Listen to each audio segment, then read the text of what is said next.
سلامتنا ካብ ሳተላይት ቴሌቪዥን ኤርትራ ይብጻሕኩም ክብራት ተኸታተልትና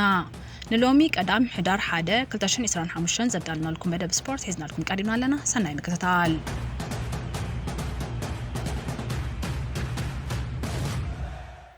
ቤልጂማዊ አከፋፋሊ ክለብ ናፖሊ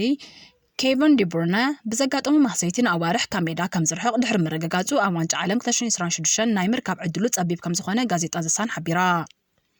እንግሊዛዊት ክለብ ቸልሲ ንወሳኒ ተጻዋታ ማሎ ጉስቶ ውዕል ከተናዋሕሉ ምንቅስቓስ ጀሚራ ማሎ ጉስቶ ክሳብ 2030 ውዕል ኮንትራት እናሃለወያ ተወሳኺ ሓድሽ ውዕል ከተናዋሕሉ መስርሕ ጀሚራ ዘላ ክለብ ጁቬንቱስ ንኣሰልጣኒ ሉቺያኖ ስፓሌቲ ክሳብ ወርሒ ሰነ 2026 ኣፈሪማቶ ዓባይ ክለብ ጁቬንቱስ ኣብ ዝሓለፈ 18 ኣዋርሕ 4 ኣሰልጠንቲ ቀይራላ ንሳቶም ድማ ሜሲ ሚላኖ ኣሌግሪ ቲያጎ ሞታ ኢጎን ቱዶርን ሕጂ ጊዜያዊ ኣሰልጣኒ ጌራ ስራሕ ዘጀመረቶ ሉቺያኖ ስፓሌቲ እዮም ክለባት ኤሲ ሚላንን ሮማን ንኣጥቃዓይ ክለብ ማንቸስተር ዩናይትድ ጆሹዋ ዚርከዝ ኣብ ወርሒ ጥሪ ከዘዋውርኦ ድሌት ከም ዘለወን ተፈሊጡ ኣብ ማንቸስተር ዩናይትድ ቀዋሚ ተሰላፍነት ክረክብ ዘይከኣለ ዚርከዝ ኣብ ዋንጫ ዓለም 2026 ክምረጽ መታን ኣብ ወርሒ ጥሪ ካብ ማንቸስተር ዩናይትድ ክወጽእ ድሌት ከለዎ ክለብ ሮማ ንሴሪኣ ትመርሖ ጀሚራ ዘላ ክለብ እያ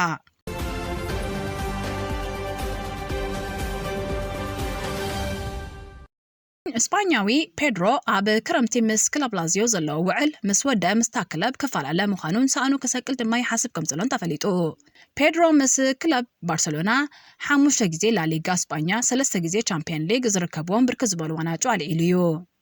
ምስ እንግሊዛዊት ክለብ ቸልሲ ድማ ፕሪሚየር ሊግን ኤውሮፓ ሊግን ተዓዊቱ እዩ ብራዚላዊ ኔይማር ጁኒየር ድሕሪ ነዊሕ እዋን ናብ ልምምድ ሜዳ ተመሊሱ እዚ ተጻዋታይ ክለብ ሳንቶስ ዝኾነ ኔይማር ቀንዲ ትኹረቱ ኣብ ዋንጫ ዓለም 2026 ንሃገሩ ምውካል ምዃኑ ተፈሊጡ ኣብ ክለብ ሪያል ማድሪድ ሕማቕ ግዜ ዘሕልፍ ዘሎ ኤንድሪክ ብወገኑ ቀዋሚ ተሰላፍነት ንምርካብ ኣብ ወርሒ ጥሪ ብለቓሕ መልክዕ ናብ ሊዮን ከምርሕ ከም ዝኽእል ተገሊጹ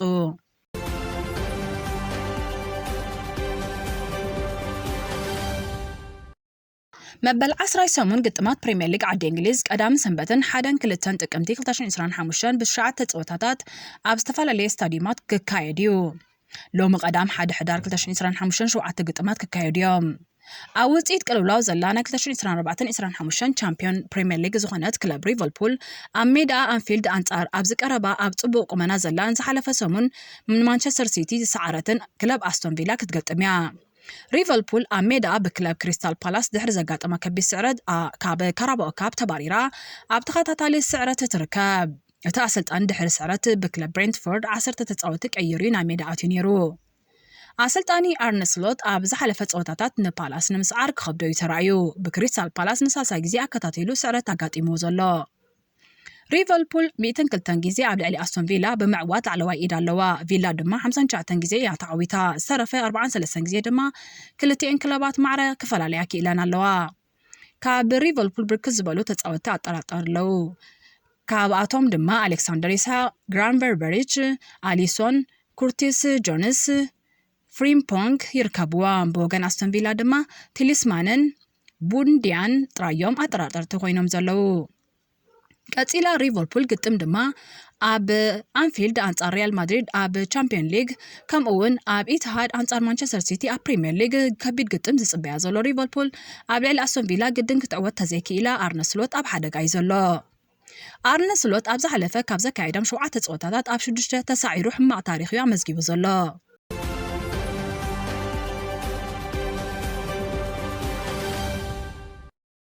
ነቲ ሊግ ብ4 ነጥቢ ኣፈላላይ ትመርሖ ዘላ ክለብ ኣርሰናል ናብ ተርፍ ሞር ተጓዒዛ ኣንጻር በርንሌይ ክትገጥም እያ ኣብ ዝሓለፈ 5 ግጥማት ኣርሰናል ብበርንሌይ ኣይተሰዓረትን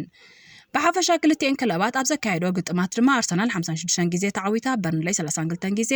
ዝተረፈ 24 ግዜ ድማ ማዕረ ተፈላለየን ካብ ኣርሰናል ሳሊባን ማርቲኔሊን ብሰንኪ ማህረምቲ ኣጠራጠርቲ ኮይኖም ከም በዓል ኦዴጋርድ ማዱከ ካይ ሃቨርትስ ጋብርኤል ጁሰስን ድማ ዘይሰለፉ ተጻወቲ እዮም በኣሰልጣኒ ሚኬል ኣርቴታ ትምራሕ መራሒት ሊግ ኣርሰናል ሸውቶ ከይተመዝገባ ተኸታታሊ ዓወት ተቀፂላትሉላ ኣርሰናል ኣብ ወርሒ ጥቅምቲ 6 ፀወታ ኣካይዳ ኣብ ኩሉ ተዓዊታ ሸውቶ ከይተመዝገባ ዝወፀት ብምዃና ኣብ እንግሊዝ ሓድሽ ክብረ ወሰን ኮይኑ ተመዝጊቡላ ኣሎ እቲ 6 ፀወታ ቻምፒየን ሊግን ካራባኦ ካፕን ዝርከብዎ እዩ ካልእ ተጻወታ ኣርሰናል ማክስ ዶማን ካብ 5 ዓበይቲ ሊጋት እትብዕድ መዝናእሰት ተሰላፊ ክብረ ወሰን ሒዙ ወዲ 15 ዓመትን 302 መዓልታት ኮይኑ ኣብ ቀዋሚ ኣሰላልፋ ኣትዩ እቲ ዘገርም ኣርሰናል ኣብ ካራባኦ ካፕ ኣንጻር ብራይተን ፀወታ ኣብ ዘካየደትሉ ግዜ ማክስ ዶማን በቀዋምነት ተሰሊፉ ኣብቲ ግጥም ኣሰልጣኒ ብራይተን ፋቢያን ሁርዝለር ድማ ወዲ 31 ዓመት ኮይኑ ብዕድመ ዝነኣሰ ኣሰልጣኒ እዩ ነይሩ ኣርሰናል ኣብዚ ዓመት ስፖርት ካብ ዘካየደቶም 14 ፀወታታት ኣብ 11 ሾቶ ከተመዝገባ ወፅያ ጋንታ ሚኬል ኣርቴታ ኣብዚ ዓመት ስፖርት 3 ሾቶታት ጥራይ ተመዝጊብዋ ዘሎ ኮይኑ ቸልሲ ኣብ 2003-4 ኣብ ሓደ ውድድር ዓመት ዝተመዝገባ ዝወሓደ 15 ሾቶታት ክብረ ወሰን ከተማ ሓይሸዶ ትኸውን ዝብል ኣርስቲ ክለዓል ጀሚሩ ኣሎ ቸልሲ ኣብቲ ግዜ እቲ ብጆሴ ሞሪኖ ተሓጊዛያ ነቲ ክብረ ወሰን ከም ዝሓዘቶ ዝዝከር እዩ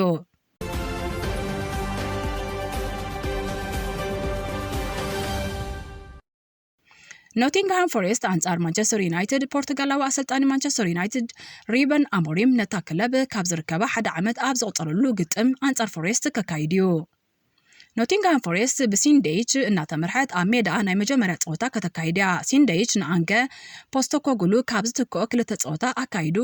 ኣብ ኮንፈረንስ ካፕ ተዓዊቱ ኣብ ፕሪምየር ሊግ ድማ ዝሓለፈ ሰሙን ተሳዒሩ እዩ ኣብ ዘ ሲቲ ግራውንድ ደን ክጋጠማ ዩናይትድ 54 ዓወት ኣመዝጊባ ኖቲንግሃም ፎሬስት ብወገና 34 ዝተረፈ ክልቲአን ክለባት 23 ግዜ ማዕረ ተፈላለየን ካብ ማንቸስተር ዩናይትድ ሊሳንድሮን ማጌሮን ኣጠራጠርቲ ክኾኑ ከለው ካብ ፎሬስት ድማ ኦላይ ኣና ዚንቸንኮን ክሪስ ውድ ኣጠራጠርቲ ምዃኖም ተፈሊጡ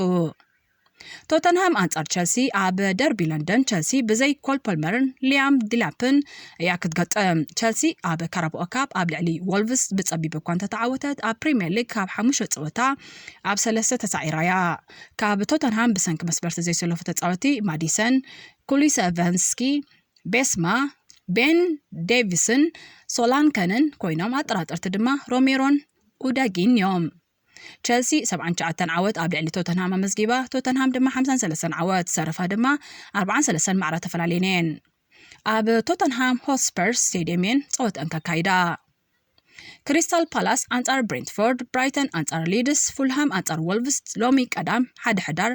ካብ ዝካየዱ ካልኦት ግጥማት እዮም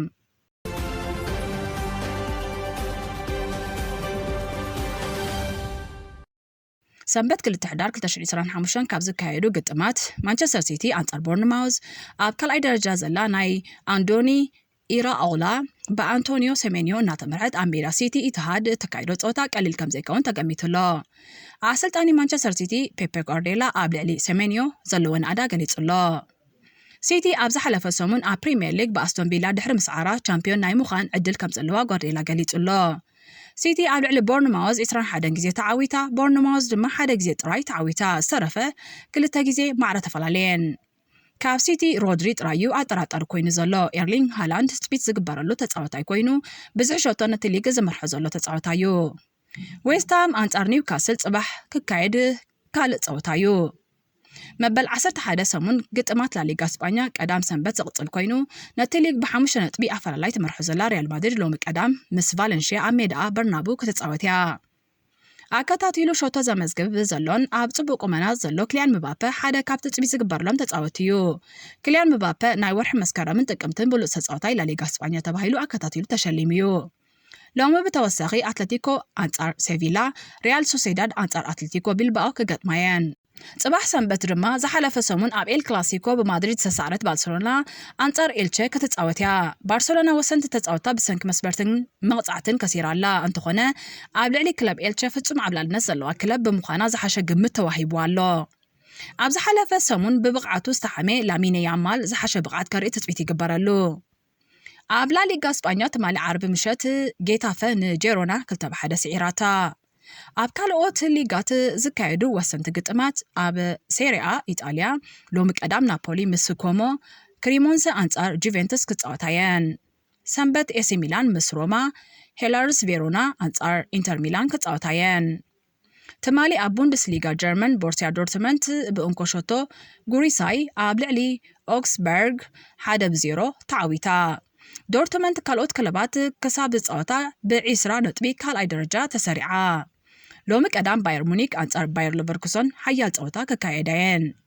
أبليك حدا فرنسا لو مقدام أمونغو كلابات موناكون باريس FC زكايد قطم تتبيتي قبارلو أبز قطم مس أبالات تتاوتي موناكو كهلو تتبي زقبارلو فرنساوي بول بوغبا كسلف انتخيلو دحر مسكرم كلتاشن إسران سلستان نابت أو تاكم لسن فلا ما يجزي يخوان أب تشامبيونشيب كساب حجي زخنا سعرات كيك أمسات زنحت كلاب كوفنتري سيتي تمالي مشات بكلاب وريكسام كل سلسة بخلطة تسعيرا سلسة شوطتات وريكسام دما كيفر مور أمزجيبون هاتريك صريحو بلامبارد ناتا مرحت كوفنتري سيتي أب 10 سلسة صوتا فلا ما يسعرات أمزجيبا حجي ونا تليق ب20 شمنتنت بيت مرحلا زخبركم تخطاتلتنا نلومي زدالنا يا مدب أبستزازي ملو زغط المدباتنا تكتاتلو بخبرنا عدم